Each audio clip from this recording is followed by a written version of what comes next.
Hi there. Thanks for joining me.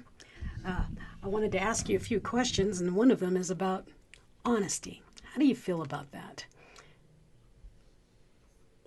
You know, we say honesty is the best policy. We've heard that most of our lives, most of us people over 20 or 30 years old, I guess. But as I've grown, I've learned that honesty is the best policy. But there's a type of honesty that is the best policy. For those of you who know who I am, hello. And if you've joined me and you want to talk to me, even better, because here we are. You're in the right place right now. Now, if you're watching and you don't know me, my name is Mras. I'm an international award-winning speaker coach. I basically help people with their communication and their messaging and things of that nature. So I teach people how to find their voice in order to share their message to the world. And then I also am an author and a podcaster, and my podcast name is up there, Mental Shift, and you can find it on Anchor or Spotify or iTunes, or wherever else you want to think about. It's there. Today is Wednesday and Wisdom with Michelle. The topic is honesty is the best policy. And as I said earlier, we've heard growing up that honesty is the best policy. But in my years, I have learned that a very particular type of honesty is the best policy. You see, honesty, let me go back. A friend of mine asked me to read a book called Radical Candor by Kem Scott. Yeah, Kem Scott. Dustin, thank you for having me read that. It is based off of basically what is candor, the quality of being open and honest in expression, being frank at your workplace. And I was looking at that as not only in a workplace situation for being candid and being frank and honest, but in your everyday life. Now, honesty is the best policy, right? To a point. And I say that because sometimes too much honesty is more than most people can handle. So you don't want to have honesties to the point where you're hurting people around you. One of the examples she gives in the book is Steve Jobs. He was very, very candid at Apple, but it was an atmosphere at his organization that people were used to him being that candid. He would walk up to people and say, "That work is crap," and he'd walk away. Now, if you did that in your office or your normal environment, you would upset people. If you said it to your boss, you know what? That's not working. There's more to being candid. There's more to being honest than just saying what you know. So let me give you two different types. There's an empathy type of honesty where you feel what the other person is feeling when you're telling them something. And then there's the compassionate where you can understand their pain and their situation, but you're not feeling it. There is a difference. Now, if you have empathy or empathetic honesty or candor, you will cripple yourself at the same time you're crippling them. I can't explain it any better. But the compassionate is, I know what I'm going to say to you might hurt. And I understand that. And you kind of soften the blow. You tell it truthfully. You don't skirt around it. You don't put flowers and petals and put perfume on it to make it sound better, because then they'll miss the point. You need to have honesty with compassion. Understand the place and the time and the person that you're with. Another thing that she discusses in the book is you care personally, but you challenge directly. And in the challenge directly, you praise publicly and you critique in private. Think about that and how you use that in your life. Let's just not even go in the workplace right now. Let's go to your children or your best friend or your spouse or your significant other. Honesty is the best policy. I'm sticking with that, okay? Because if you're honest, you don't have to remember all the lies or all the little butterflies you've put on things to make it look prettier. You don't have to remember what you said if it's the truth and it's honest. It makes life a lot easier.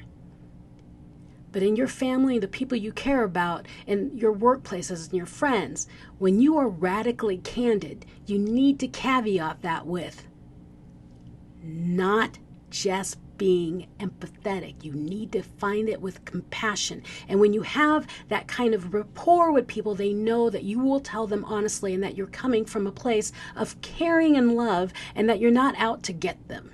See, that's where the difference is with radical candor in the workplace. You can't just honestly come out and be candid at a workplace where they're not used to it. It has to be an environment in which they are used. This has been formed for quite a while. Your boss, your people that you report to, the people that report to you are used to this atmosphere of being open and honest to each other. I'll be talking about this at a PMI group in the near future. And honesty is the best policy with compassion. Now, if you have something that you want to tell somebody, you say, you know what, I really want to tell this person that, their work is terrible. Well, think about what happened to you when you were a child, when you're in school, and someone just called you out on the field or in the classroom and said, you know what, you suck. They didn't really mean that.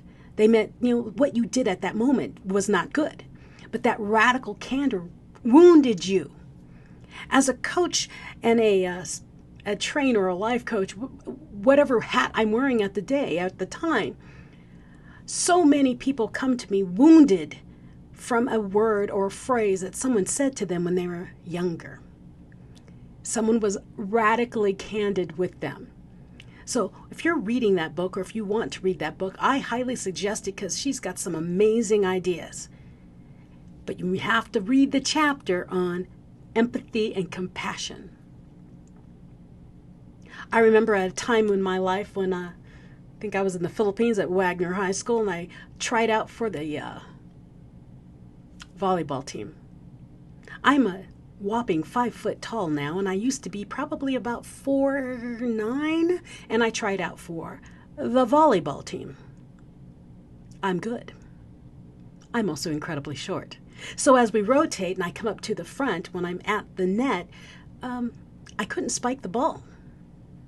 I could, I guess, if I jumped higher, but I couldn't spike the ball as easily as the taller girls could. And I remember the coach coming up to me and she said, "Get off my court.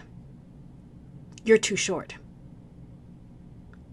I took that as, you can't play volleyball, you're too short. You see, that radical candidness, I misunderstood. She was just stating a fact.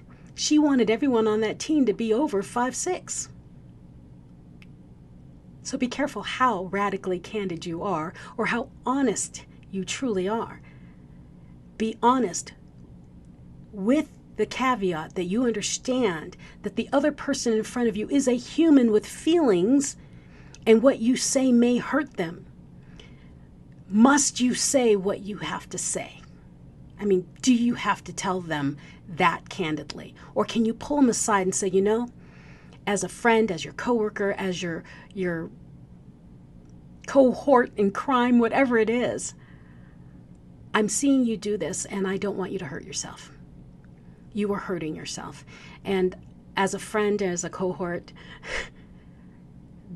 this is what I see, or this is what I'm hearing. And as much as I know it hurts you, I need to tell you so that you don't hurt yourself further. That is a different way. Remember, the person that you are being honest with has feelings and will hold them in and add them to whatever inner critic they have in them. I wrote a book called It's Not Luck, Overcoming You. It's basically walking people through their inner critic voice that tells them they can't do things. A lot of those voices are from people who were being radically candid to them as a child. So let's go to something else about this whole honesty is the best policy, radical candor book. How honest are you with yourself? If you get highly offended when someone tells you the truth, whose problem is it? When someone tells you the truth, you need to know yourself well enough that when you hear the truth, you recognize that in yourself. Think about that a little bit harder. When you get upset, when someone tells you the truth and you get upset, whose problem is it? Know yourself well enough to understand that sometimes The things that you hear that you don't like are things that you're hiding from yourself. It's a hard pill to swallow, isn't it? I found that the hard way over the past several years as I've battled cancer and a brain injury, where I would be radically candid and then someone would be radically candid back to me and I would do, what? And then I'd have to reevaluate. I'd get quiet. I do, you know what? They're right. Be honest with yourself before you're honest with other people, because it will come back at you. When you're honest, you bring honesty back. Now, I talk often about the whole positive brings positive. Positivity brings positivity. If you dwell in your mind on positive thoughts, you will bring more positive thoughts. If you dwell on negative thoughts, you will bring more negative thoughts. It is science and not science at the same time. Like attracts like. And if you are an honest human, you will get more honesty from other people around you, because they will know that is what you expect and that's what they expect from you. It will become a much better world. Your circle will be free from stress, because you know people have your back and will let you know when you're doing something off, or if you're doing something that's not part of you, who you are, and you're pretending to be someone else. It's good to have friends that will tell you the truth. If you have people in your world that are telling you the truth and helping you along, know yourself well enough if it's bothering you that much. Evaluate yourself and realize, hey, are they helping me or are they just trying to shove me down? Oh, wait, if they're trying to help me, then keep those people close. Because in this world, you want to keep people who will lift you up and help you find your way and help you become the best version of you close. Because the world's hard enough, right? So is honesty the best policy? Write down below in the comments, what do you think? Is honesty the best policy? I mean, this is only my personal opinion, and I just read a book called Radical Candor by Kim Scott that my friend Dustin asked me to read, and I'm only halfway through it right now, so I'm sure she might be talking more, and I might come back on this live on Wisdom with Michelle and talk a little bit more about it. But what I've read so far is honesty is the best policy. I mean, I know that for a fact.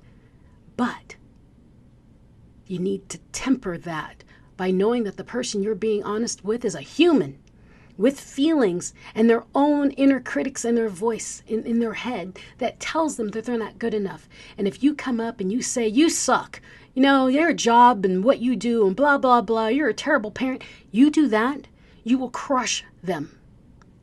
They may fight you first, but inside they will be crushed. Do you really want to do that to someone you care about?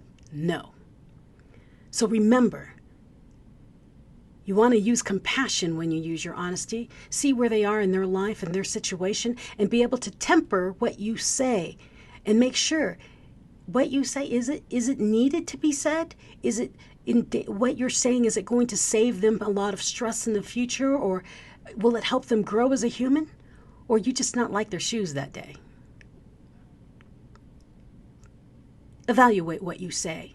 Evaluate what you say honestly.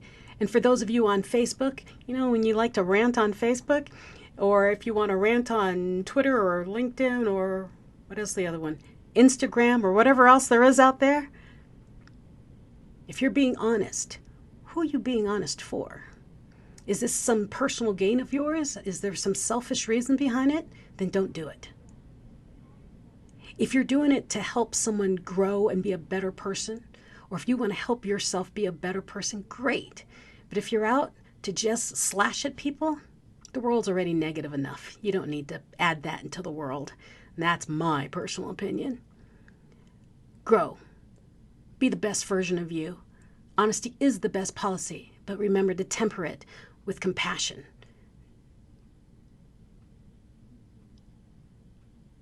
Thank you for joining me today. Because, you know, life is short. You're really not dead yet.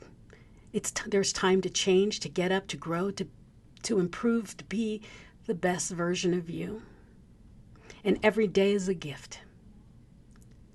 So until next time, remember, this is Michelle Mras, and you can find me at, www.anchor.fm That's wrong up there. It's anchor.fm/mental shift. That's my podcast. Or on the YouTube page, youtube.com/Michelle Mras. And, if you're on my page, you know how to spell my name, Michelle, Mras, Mr. As. Or, follow my website. It's just my name, michellemras.com. But I'd love to hear your feedback below. Comment below. Is honesty the best policy? And do you agree with me that, it's nice to have empathy, but if you have empathy, you're both going down? Or compassion, where you know that the other person is a human with feelings and you are there to help them, guide them, be a better person for them or a better friend? I'm curious. Oh, before I sign off, I wanted to ask one more thing. Why do you think we're more comfortable being candid and open and honest with strangers? Have you ever noticed when you get your hair cut, you tell your hairdresser everything under the sun? Or if you're on the bus or a subway, you tell the person next to you, well, if they're talking to you, all sorts of things? Or on an airplane? Why is it easier to share the truth with strangers? I'd love to hear your opinion on that or your thoughts on that, because that pondered thought came through my head as I was reading the book. Why is it so easy with strangers, but harder to be honest with people that we care about? I think it has something to do with compassion and empathy, but I'd love to hear your thoughts. Please write down below. Let me know what you think. And thank you so much for joining me today. Please share this video, because I honestly believe if the world had more honesty and candor with compassion, we would have a better place. Have a fabulous week. Join me. Subscribe. Find me on Facebook. Friend me. Do whoever. Connect with me. Let me know what your thoughts are, and possibly ask me to cover another topic next week, and maybe I'll pick your topic and we'll talk about it. Dustin gave me an entire book, for goodness sakes, and I got through at least half of it before I talked about it. So have a fabulous week. Be the best version of you. You're not dead yet. Whatever's going in your life right now, get back up. Bounce back. Be water. Until next time, this is Michelle Mras signing off. Have a fabulous week.